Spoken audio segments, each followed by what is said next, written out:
આજની મિટિંગમાં ઘણા 2-3 લોકો એવા છે જે વિઝિટર્સ છે અને એ લોકોને બિઝનેસ વિશે આઈડિયા નથી, ઓર એલ્સ 2-3 મેમ્બર્સ પણ એવા નવા એડ થયા છે જે લોકો માટે મારું presentation I guess first time છે.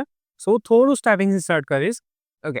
સો બીજી ઇન્વેસ્ટમેન્ટ સર્વિસીસ પ્રાઇવેટ લિમિટેડ 1982 થી વર્ક કરી રહી છે અને એમને સ્પેસિફિક મ્યુચ્યુઅલ ફંડ્સમાં પણ ઘણા વર્ષ થઈ ગયા. We are અમંગ the top distributors in Vadodara and top 250 distributors in India. So yeah, we are as on today we are managing more than 485 crore plus AUM for our clients. Every month, our clients are investing 2.1 crore as a SIP. So by default, 2 crores a client is giving us every month. And we have more than 1500 worldwide clients. So we are not just only managing the clients in India only, we are managing the NRI clients also. આજની મિટિંગના મારે છે ને 2 major topic છે કે જે હું આજે cover કરવાનો છું. પહેલું છે કે ઇન્વેસ્ટમેન્ટ અવેરનેસ સેશન અને સેકન્ડ છે કે યુઝ્યુઅલી આપણે પોર્ટફોલિયોને બેલેન્સ કરવો હોય છે ત્યારે આપણા દિમાગમાં શું પ્રોબ્લેમ્સ ચાલતા હોય છે અથવા ટેક્સ લાયબિલિટી બધી વસ્તુઓને લઈને આપણે શું વિચારીએ છીએ. સો આ 2 મેજર પોઈન્ટ છે જે આજે હું કવર કરવાનો છું. First is investment awareness session. So as a company અમે લોકો એવરી યર 1 થી 2 ઇન્વેસ્ટમેન્ટ અવેરનેસ સેશન્સ કરતા હોઈએ છીએ. આપણા વલ્કન ચેપ્ટરમાંથી બી આ વખતે ઘણા બધા લોકોએ આ સેશન અટેન્ડ કર્યું હતું અને એ લોકો એક્સપિરિયન્સ કર્યો છે કે સેશન કેવું હતું. સો બેઝિકલી આ સેશનમાં શું હોય છે? સો બેઝિકલી સેશનમાં અમે લોકો ઓલવેઝ ટ્રાય કરીએ છીએ કે ઇન્વેસ્ટમેન્ટ વિશે તમને થોડું અવેર કરીએ. વી આર નોટ ટ્રાઇંગ કે ભાઈ તમને કોઈ સ્પેસિફિક પ્રોડક્ટ તમને સેલ કરવી છે કે સ્પેસિફિક પ્રોડક્ટ પિચ કરવી છે. ઇન્વેસ્ટમેન્ટ અવેરનેસ સેશન જનરલ હોય છે કે ભાઈ ઇન્વેસ્ટમેન્ટ કેમ કરવું જોઈએ, ક્યાં આગળ કરવું જોઈએ, કઈ રીતના કરવું જોઈએ. બિકોઝ ઘણા બધા ઓપ્શન્સ અવેલેબલ હોય છે અને લોકોને ખબર નથી હોતી કે આપણે આ ઓપ્શનને યુઝ કઈ રીતના કરી શકીએ. બસ આપણી પાસે પણ ઘણા બધા ઓપ્શન્સ છે, ફોર એક્ઝામ્પલ HUF, રાઈટ? તો અહીંયા બેઠેલામાંથી ઘણા બધા લોકો એવા છે કે જે HUF is one of the best thing જે આપણે યુઝ નથી કરી રહ્યા. સો આ છે માર્કેટમાં શું નવી પ્રોડક્ટ્સ આવી રહી છે, હવે આગળ શું દેખાઈ રહ્યું છે. સો આ રીતના બેઝિકલી સેશન કરતા હોઈએ છીએ. હવે સ્પેસિફિક આ સ્લાઇડ મૂકવાનું રીઝન શું હતું? તો આપણે અહીંયા બેઠેલા બધા લોકો પોતપોતાની કંપની લઈને બેઠા છે અને ત્યાં આગળ પોતાના એમ્પ્લોઈઝ પણ ઘણા બધા એમ્પ્લોઈઝ હોય છે. સો યુઝ્યુઅલી બધા CSR એક્ટિવિટીઝ કરતા હોય છે. તો તમે એઝ અ CSR એક્ટિવિટી પણ તમે તમારા એમ્પ્લોઈઝ માટે આવું અવેરનેસ સેશન અટેન્ડ કરી ઓર્ગેનાઇઝ કરાવી શકો. સો સ્પીકરથી લઈને એવરીથિંગ રિસ્પોન્સિબિલિટી અમે લોકો લેવા માટે તૈયાર છે. You just have to give us the permission કે ભાઈ અમારા એમ્પ્લોઈઝ માટે અમારે આવું સેશન ઓર્ગેનાઇઝ કરાવવું છે. સો અમે લોકો તમારી પ્લેસ કહેશું, તમારી પ્લેસ ઓર એલ્સ બહાર કશે હોટલમાં ઓર્ગેનાઇઝ કરવું હોય તો we can also do that. So basically એનાથી શું થશે કે તમારા એમ્પ્લોઈઝને અવેરનેસ આવશે ઇન્વેસ્ટમેન્ટ માટેની.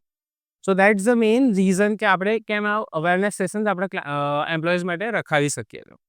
થોડે બહુ ટાઈમથી ઇન્વેસ્ટમેન્ટ કરતા હોઈએ ને ઓર એલ્સ બહુ મોટું ઇન્વેસ્ટમેન્ટ કરવું હોય ને તો આપણને ઘણીવાર એવું ઘણીવાર એવા વિચારો આવે કે યાર હું બધા રૂપિયા એક જ જગ્યાએ મૂકું તો પ્રોબ્લેમ નહીં થાય.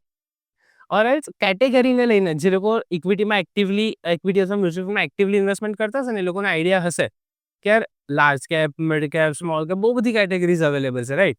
તો હું કઈ કેટેગરીમાં ઇન્વેસ્ટમેન્ટ કરું? ઘણીવાર એવા ક્વેશ્ચન થાય છે અને ઘણીવાર એવું બી થાય કે ચલ કોઈ એક કેટેગરીમાં મારું થોડું ઘણું ઇન્વેસ્ટમેન્ટ થઈ ગયું, 15 લાખ, 20 લાખ, 25 લાખ, 30 લાખ થઈ ગયું. હવે યાર મારે આ કેટેગરી હવે સારી ચાલશે કે નહીં ચાલે? મારે આમાંથી પ્રોફિટ બુક કરવો જોઈએ કે ના કરવો જોઈએ? આ ઘણા બધા ક્વેશ્ચન્સ આપણા દિમાગમાં ચાલતા હોય છે, રાઈટ? કે યાર હવે મને લાગે છે કે લાર્જ કેપ ચાલી ગયું છે, હવે સ્મોલ કેપ ચાલશે, રાઈટ? તો હું એક કામ કરું, લાર્જ કેપમાંથી પૈસા ઉપાડું, સ્મોલ કેપમાં મૂકી દઉં કે ભાઈ સ્મોલ કેપમાંથી રૂપિયા ઉપાડીને મિડ કેપમાં મૂકી દઉં. બહુ જ બધા થોટ્સ ચાલતા રહેતા હોય છે. એના સિવાય આપણા થોટ્સ શું ચાલતા હોય? તો ઘણા બધા ડિલેમાસ હોય છે. કઈ ઇન્વેસ્ટમેન્ટ સ્ટાઇલ આપણે યુઝ કરવી જોઈએ કે કયા ટાઈમે ઇન્વેસ્ટમેન્ટ કરવું જોઈએ? અત્યારે ઘણા લોકોને એવું પણ લાગતું હોય ને કે માર્કેટ ઘણું હાઈ છે તો અત્યારે ઇન્વેસ્ટમેન્ટ કરું કે ના કરું? Should I buy and hold? Ratio keep rebalancing. Like ઘણા લોકો એવું બી વિચારતા કે હું 50% ઇક્વિટી રાખું, 50% ડેટ રાખું, તો પ્લસ માઇનસ થયું તો હું એને રીબેલેન્સ મારી જાતે કરું. આવા બી થોટ્સ આવતા હોય છે. ઘણા લોકોને સ્મોલ કેપ હવે મેં જેમ અમને રિસેન્ટલી કહ્યું કે સ્મોલ કેપમાં બહુ થયું, હવે મારે સ્મોલ કેપમાંથી રૂપિયા કાઢવા છે. બહુ જ બધા થોટ્સ આવતા હોય છે. હવે આ દરેક વસ્તુ માટે તમે ઇન્ડિવિજ્યુઅલ પ્રોડક્ટ્સ લેવા જશો, બની શકે તમને તકલીફ પડે. સો એના માટે છે ને એક બેસ્ટ સોલ્યુશન છે. યુઝ્યુઅલી કેવું હોય છે, આ બધી વસ્તુઓ જો તમે પોતાની જાતે કરવા બેસો ને કે ચલો હું એવરી યર મારું સર્ટેન પોર્શન એમાંથી ઉપાડું, આમાંથી રિડમ્શન કરીશ, આમાં એડ કરીશ આ પોર્ટફોલિયોમાં. It will take time. તમારે એના માટે સ્પેસિફિક ટાઈમ અલોટ કરવો જ પડશે કે ભાઈ હું આમાંથી રૂપિયા ઉપાડીશ, મારે આ ટ્રાન્ઝેક્શન કરવાનું છે. આ બધી વસ્તુઓ તમારે તમારા એડવાઇઝર જોડે બેસીને ડિસ્કસ કરવી પડશે.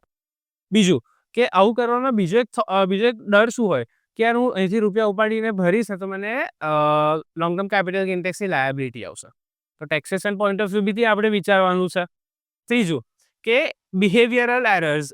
ઘણીવાર કેવું હોય છે કે આપણે વિચારીને ચાલતો કે ભાઈ મારે આ કરવું જ છે, પણ આપણે આપણા ધંધામાં એટલા બિઝી રહીએ છીએ ને કે આપણને ટાઈમ જ નથી મળતો.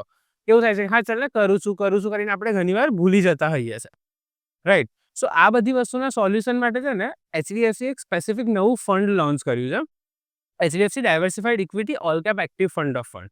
સો એ લોકો બેઝિકલી આ શું કરી રહ્યા છે આ ફંડમાં? સો એ લોકોએ 5-6 અલગ અલગ સ્કીમ ડિસાઇડ કરી છે. Large, mid, small, multi, flexi એને 5 થી 6 એ લોકોએ સ્કીમ ડિસાઇડ કરી છે.